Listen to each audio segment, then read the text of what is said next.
We're at, what is the name of the bookstore? This is Mystery One in Milwaukee. We're at Mystery One Bookstore in Milwaukee, Wisconsin with big-time author Barry Eisler. Barry's been a 3-week book tour. He's kind of worn out now. And why don't you tell us about your latest book, Faultline? Well, we've got a few copies right here. This is Faultline.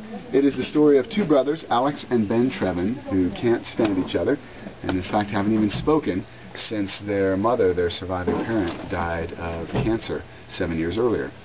Alex is a hotshot Silicon Valley lawyer.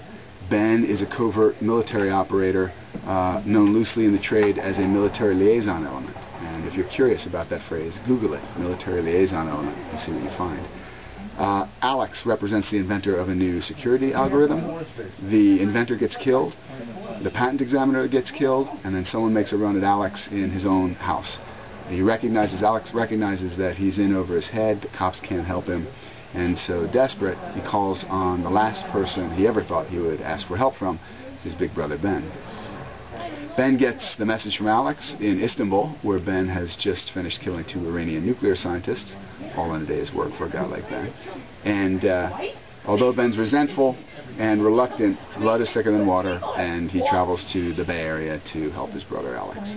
It turns out that there's a third player in this drama, the beautiful Iranian-American lawyer Sarah Hosseini, who is also involved with the technology, who Alex has a secret thing for, and who Ben immediately distrusts. So we get a kind of love triangle dynamic, worsening the tensions between the two brothers. And these 3 people who are so unalike in personality, in background, in politics, they have to find a way to work together if they're going to survive this conspiracy. But to survive the conspiracy, they'll first have to survive each other. So they don't get along, but they're brothers. Right. They always have lots of similarities, but, well, of course, there's all the family trouble that split them apart, but also the career distances.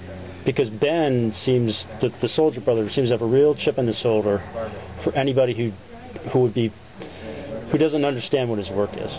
Yeah, he looks at people like Alex as the undeserving, hypocritical recipients of the fruits of Ben's labor. Ben gets his hands dirty so that people like Alex can think of themselves as being clean. And the fact that Ben is more afraid of CNN than he is of bin Laden, for example, is irritating to him. And yeah, that's one of the many reasons that the two of these guys don't get along. I thought Ben was a really intriguing character, but one thing I thought about him is that he was, he's a paid killer, essentially what it is. Even if it's for a good cause, that's going to cause you a lot of trauma, and it seemed like to himself he was trying to justify that work. Of course. Yeah. We all do that. But if you're in a trade involving violence, then you need to do a little bit more of it. Yeah. One thing I talked about when you're speaking to the rest of the crew here at the bookstore was that I thought the violence was toned down in this book. Yeah. It's funny because so many people have said the opposite. So. Really? Yeah. I don't know how I came up with that, but I mean that's an integral part of the book. Do you ever feel like you're overdoing that, or are you trying to reach a certain tone each book? I don't think about it that much, really. I think it's more what the story seems to require. I think what might be going on with Faultline is that in addition to the violence, the combat, the action sequences, there's a lot about the book that's about the relationships. The relationship between the two brothers, the history between the two brothers, the feelings that some of these characters, Sarah and the other brothers, are developing for each other. All of those things are integral to the plot.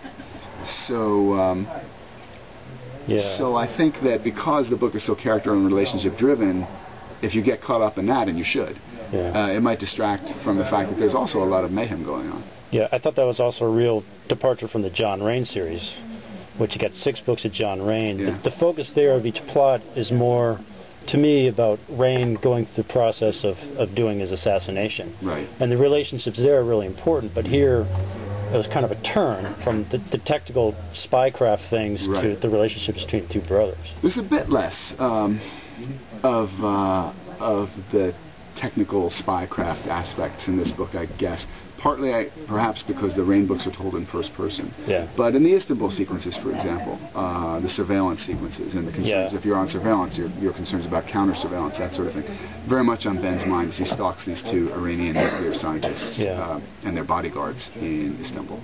And realism is, you always strive for that, is what it seems like. Everything I can, and part of the reason it was many reasons it was so much fun for me to write this book, but among them is that I got to draw on two fairly distinct aspects of my own background.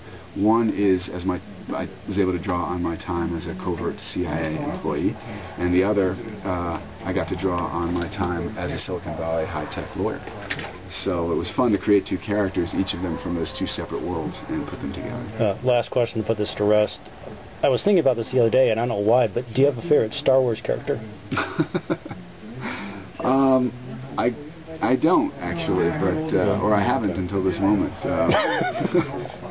What a lame answer to your question. No. Well, it's a pretty lame question, because I was thinking, what am I going to ask this guy? For some reason, Star Wars popped in my head. So it's usually boxers or briefs, but I'll take the Star Wars. Okay, yeah, I don't want to know the answer to that one. This is George Saylor. Talking to Barry Eisler at the Mystery something or other bookstore in Milwaukee. Mystery One Bookstore in Milwaukee. Shop at your local independent bookseller and treat you right. And here's the book, Fault Line. It's terrific. And it's an excellent book. Thank you. All right, thanks a lot.